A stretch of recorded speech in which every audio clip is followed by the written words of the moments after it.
L'organisme est stimulé en permanence par l'environnement.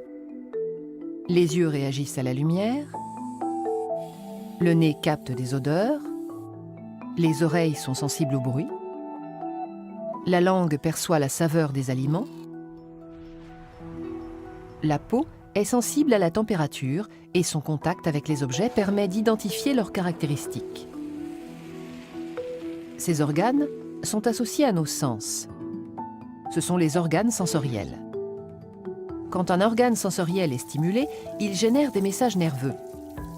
De nature électrique, ces messages se propagent depuis les organes sensoriels vers le cerveau ou la moelle épinière. On les appelle messages sensitifs afférents.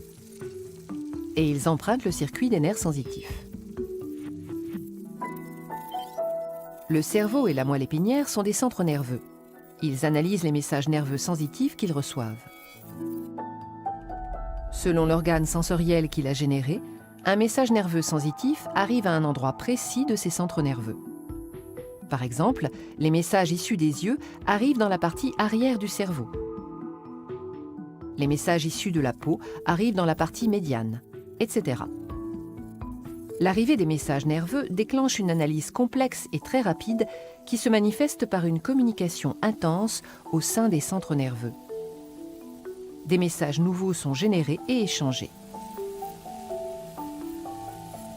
Les centres nerveux peuvent alors générer des messages efférents. Ce sont des messages qui empruntent d'autres nerfs et qui transitent jusqu'à certains organes.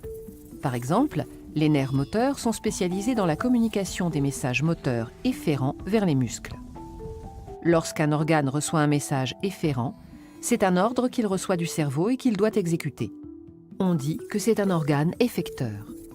Ici, un muscle reçoit l'ordre de se contracter.